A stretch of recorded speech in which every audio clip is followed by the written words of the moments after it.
The boys in homeroom were talking about it. They were like the Hardy Boys, but there were 3 of them. They were always talking about some adventure they just had. They had even invited me a few times, but I was always too chicken. One time, they jumped the fence at the quarry. Another time, they went to the old abandoned mall near the sealed-off freeway that no one used anymore.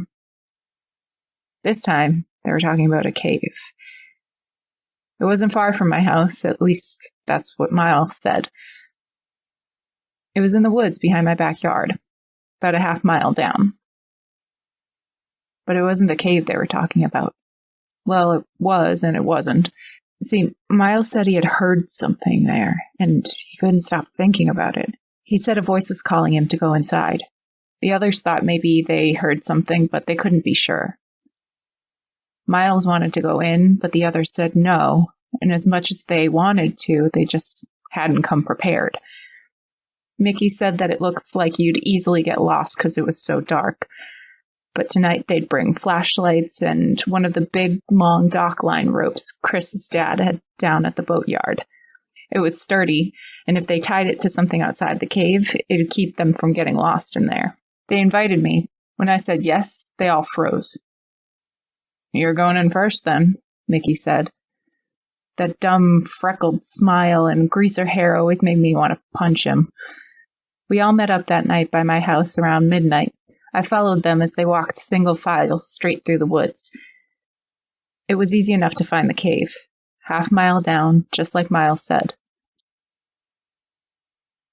It looked like a big open mouth, black inside and totally hollow. "There's someone in there," Miles told me. I stared at it with the others expecting me to go in first. He said he wasn't trying to scare me, but he knew it was true. There was something in there. He had heard it himself. I nearly peed my pants just looking at it. I told them I couldn't do it. They laughed. Then Mickey tied the rope to a tree outside and told me to wait for them. He said if they hadn't come back in an hour, I should tell someone. So I sat there and guarded the rope. At first it went taut because they used it to help them go down the initial slope just past the mouth of the cave. Just after a minute or so, the rope went slack, and they called to me saying that they were going a bit deeper. I said okay, and I sat there in the woods. That was the scariest night of my life. Normally, the woods would be the scariest part. I didn't even like looking at them from my bedroom window at night. Something about them always felt sinister, even during the day, to be honest. They never felt like nature usually does, but this time it wasn't the towering trees or the whispering of the wind slithering through the leaves that terrified me. This time it was the cave. From where I sat, it was just a wide opening with darkness so thick it could even be a curtain. Someone could have been standing there staring at me, and I would have never known it. The sun woke me up. It was dawn. It had been 5 hours since they went into the cave. I moved to the entryway and screamed, but there was no answer. I told my mom everything, and she called the police. The policemen could hardly fit in the tunnels past the slope. They tried everything they could, but nothing worked. 2 weeks later, the search was called off. I had nightmares pretty much every night for a year after that.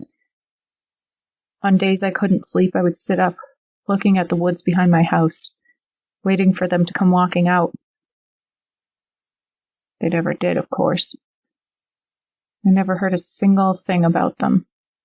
Some people even tried going into the caves to look for anything they could find, but they all said it was just too tight to get anywhere after the slope near the opening. My senior year, people were finally starting to forget. It was almost like it was an urban legend, like it hadn't really happened. I was okay with that. I wanted to forget. One night, I woke up to a knocking at my front door. It was still the middle of the night.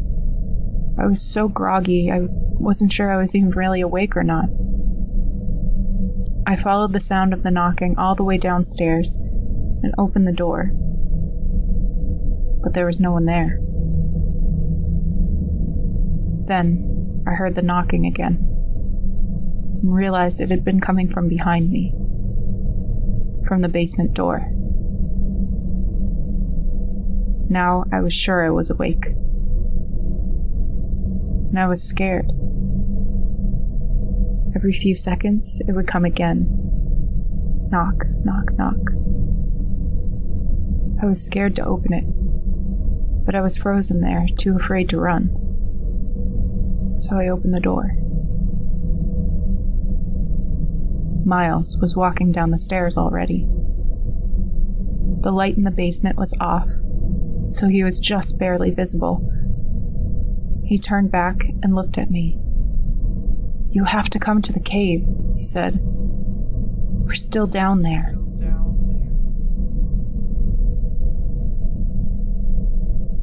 He turned to go back down. Just before he did, his eyes glistened yellow in the half-light. He walked into the dark and vanished.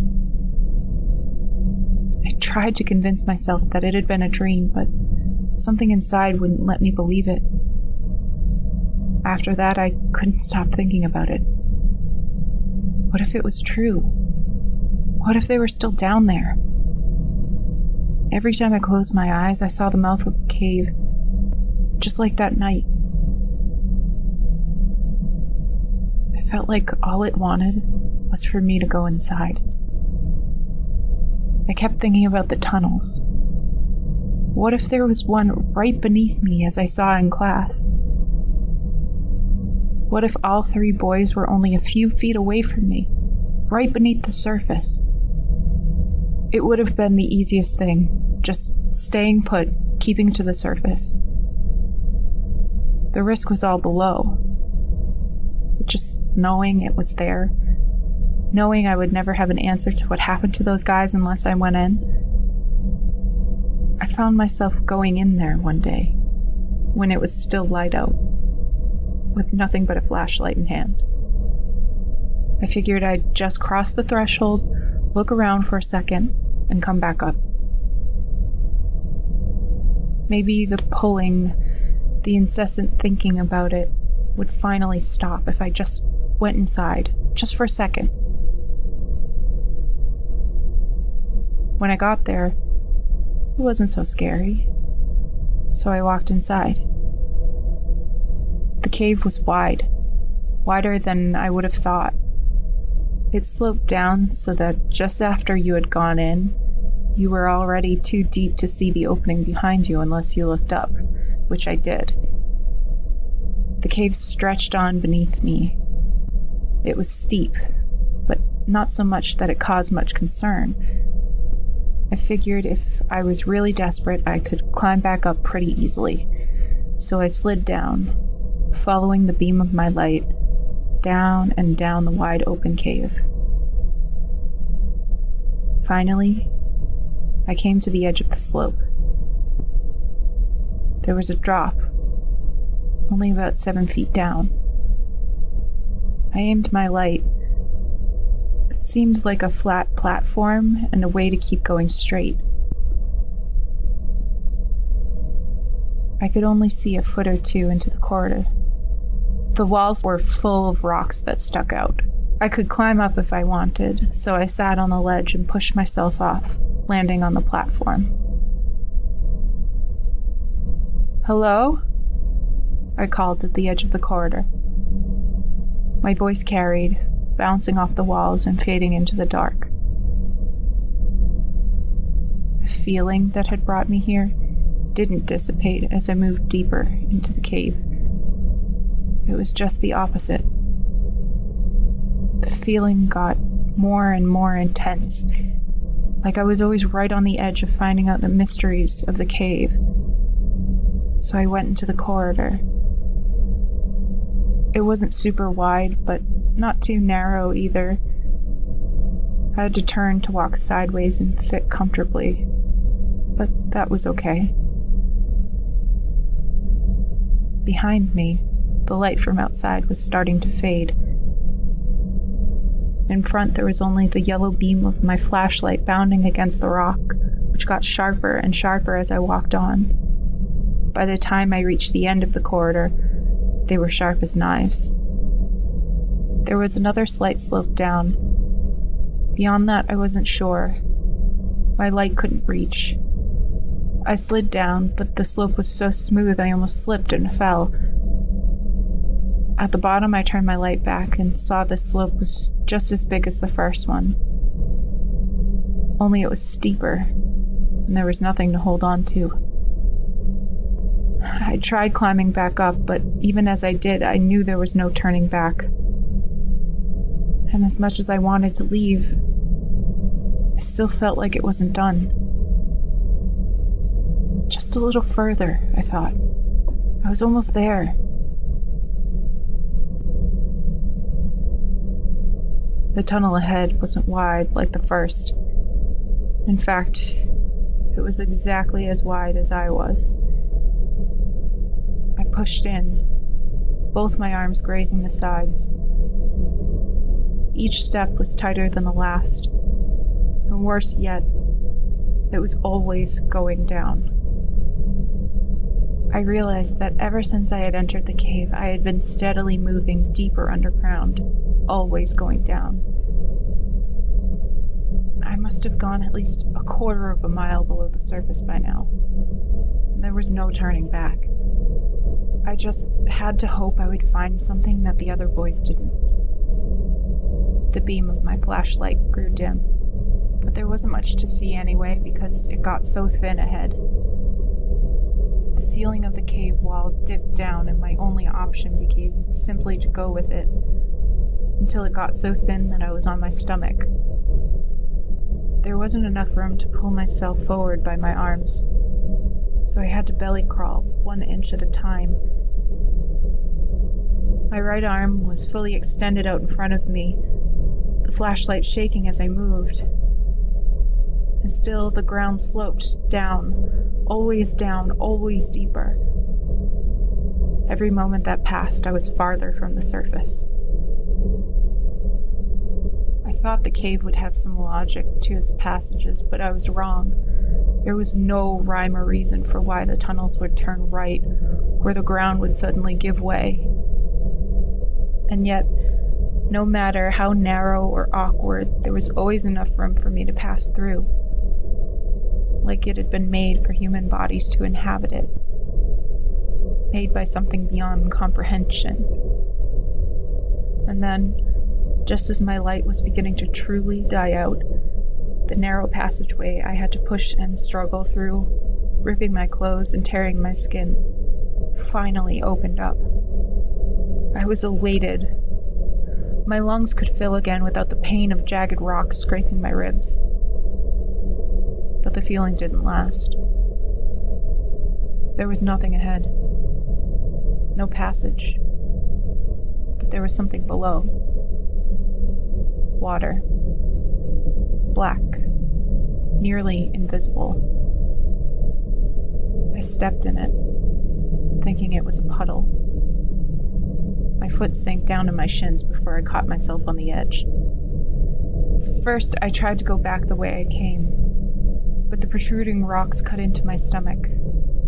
They all faced toward me so that when I was moving toward them, they only scraped my skin, but now, if I moved the other way, they would rip into me. There was no going back. I could stand here in the little pocket and die, or I could drop into that black hole in the ground and risk not only being stuck, but drowning at the same time. The water bubbled, and I wondered if there was something beneath the surface. Something that had called me here.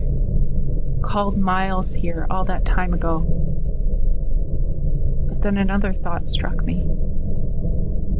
This one, so horrible, I wished I could have taken it back as soon as I had it. The mouth of the cave. The long, twisting tunnels. The warmth of it against my skin. It all felt so alive. what if it was? What if Miles hadn't been called by something in the cave, but by the cave itself? What if the water moves because it was still digesting their bones? My light finally went out, and I was left with nothing but a darkness so absolute, it too felt alive. Like there was someone standing so close to me. I couldn't see anything at all. Yellow eyes stared up from the black pool beneath me.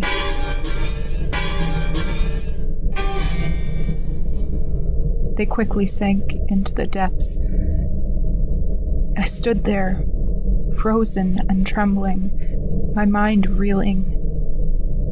Had I really seen them?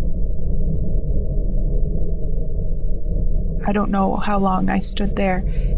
Maybe an hour, maybe 5. My joints were locking up and the silence around me began to sound like voices. I would move and my feet would scrape the ground and I would realize just how quiet it had really been.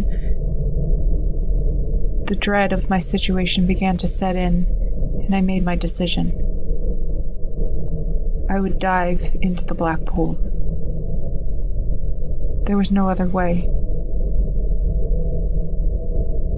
I closed my eyes, which had already filled with tears, and I took a deep breath.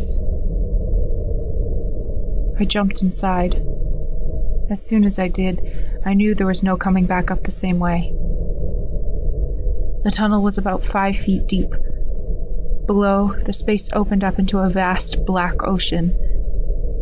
I hoped to reach the bottom so I could trudge along the floor to find the wall, but I only kept sinking. Beneath me, there was only emptiness. There was no floor. I could see nothing, of course, but to me it felt infinite, like I was slowly falling down an endless void. The air in my lungs pushed against my ribs, desperate to be let out. Then something swam past me. I couldn't tell what it was. A giant ancient creature, a skeletal boy who now lived in the labyrinth. Or maybe it wasn't something separate and apart from the cave. Maybe it was a part of it, like a tendril or a pulsing vein. My lungs burned. I opened my mouth. The water rushed in. It flooded every part of me. I woke up choking. All at once, it felt so ridiculous. Of course it had been a dream. It had to be. Once I caught my breath again, I lay down, trying to calm myself. I watched the ceiling, and as I drifted off again, I could have sworn the pattern on the drywall began to swirl. It's been some time since the dream, though how long I can't really be sure. I've moved on from all of that. Even the town is only a memory to me now. I work in the city. I have lunch in the courtyard of one of those new big glass buildings. Every night when I go to sleep, I stare at my ceiling, and just before I fall asleep, sometimes it feels like the world isn't right. It's hard to explain what I mean, but sometimes as I'm going about my day, eating my lunch, sitting on the bus, watching the people on the other side of the window go about theirs, something feels off. The people around me are always pleasant and fine, but there's something not right about them. And sometimes when I'm alone, I wonder if I'm still there. Still in that cave. Just sinking into nothingness. I wonder if all this time I've been there. I've been sinking. What if I never truly woke up? What if right now I'm in the belly of some great beast that placates my mind while slowly but surely it devours me?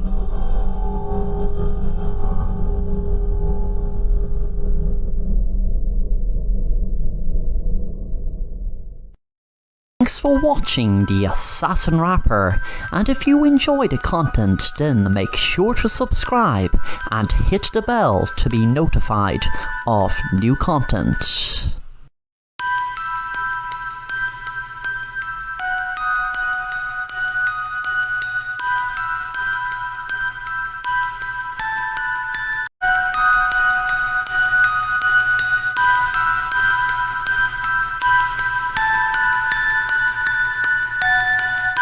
Mandy was an inspiring writer who had an agent with interest in a manuscript she had wrote. The manuscript showed potential, but wasn't publishing worthy, were her agent's words. Mandy felt a surge of excitement at the very fact her agent was ready and willing to give her a chance. But her agent stressed that she would have to come up with a whole new manuscript that proved she was a writer that had the talent to write a novel that had the potential to be a bestseller. Mandy was a carer to a very ill world-famous writer. His name was Arnold Starr.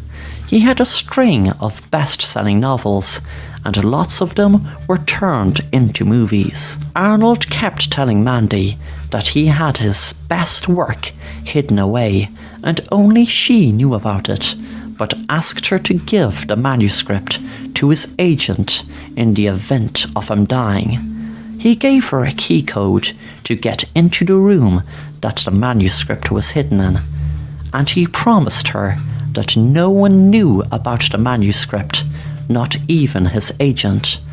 One summer evening, Arnold passed away peacefully in his bed. Mandy had did exactly what Arnold had asked of her, and put in the code and retrieved his manuscript. She was about to call his agent when a crazy idea entered her head. What if she kept the manuscript and gave it to her agent? That night in her own home, she rang her agent and said, "Hi, I have great news. I'm finished my manuscript and I am so happy with it. I took your advice and tried my best to prove to you that you're right, that I have the talent to write a potential bestseller." After the call, Mandy settled down with a glass of wine and read the manuscript. It was exciting and gripping from the opening line. On the last page, she was surprised as she read, "There was a spirit in the house of a girl called Mandy. They wanted revenge for a wrong she did, to get even from something she took belonged to them. Mandy thought she heard a noise in her stairs, but as frightened as she was by feeling a cold sting in the air and what she had just read, she felt forced to read on. So she did. The words staring up at her were, "The noise stopped in the stairs, and the spirit knocked on the door." Suddenly the door swung open, and Mandy was shocked to see Arnold standing right at the door. He looked right at her, and his stare made her drop dead. His spirit disappeared. A few days later, Mandy's agent found the manuscript, and about a year later it was published as Mandy's first and only book, and it went on to become a #1 bestseller, which was always Mandy's dream. Thanks for watching The Assassin Rapper, and if you want to stay up to date on new content, then please subscribe and be sure to hit the bell to be notified on new content.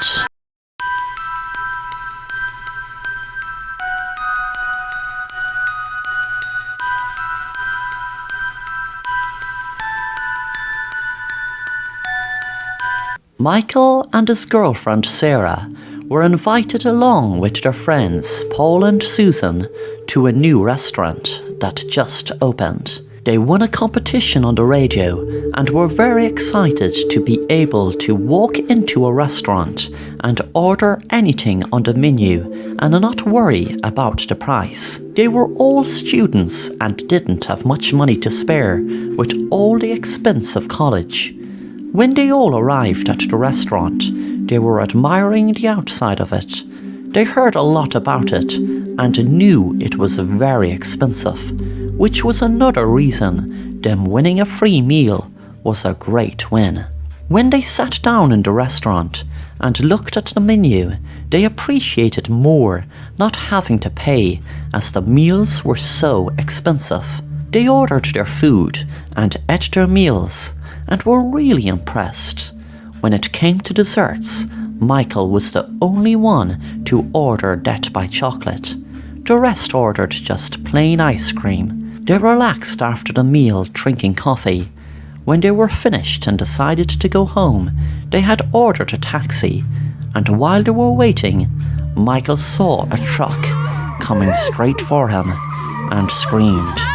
He was blown off the footpath and thrown across the street as a chocolate ice cream truck ran him over. But if I lay down and I play dead and I stay dead, maybe you'll get sick of being the monster. Michael knew he could open his eyes now because they would still be across the street, thinking he was ran over and killed. Little did they know this accident had been planned for months by a friend of his who was a stunt driver. The reason he faked his own death was because he owed a lot of money to the wrong people, and he had planned on telling his friends he was alive when it was safe to do so. They worried if his body wasn't picked up yet by a fake ambulance. That was a part of the plan. Then a real ambulance will arrive. But Michael didn't have to worry, because a sign pole that was hit outside the shop by the truck, saying fresh ice cream on sale here, fell and hit him on the head, and he was killed instantly. But if I lay down and I play dead and I stay dead, maybe you'll get sick of being the monster out of my head, under my bed. Think you're something out of my nightmares. See me right there. But if I lay down and I play dead and I stay dead, then will you get bored of killing me? Silhouettes of you are like a taunt. Thanks for watching The Assassin Rapper, and if you want to stay up to date on new content, then please subscribe and be sure to hit the bell to be notified on new content.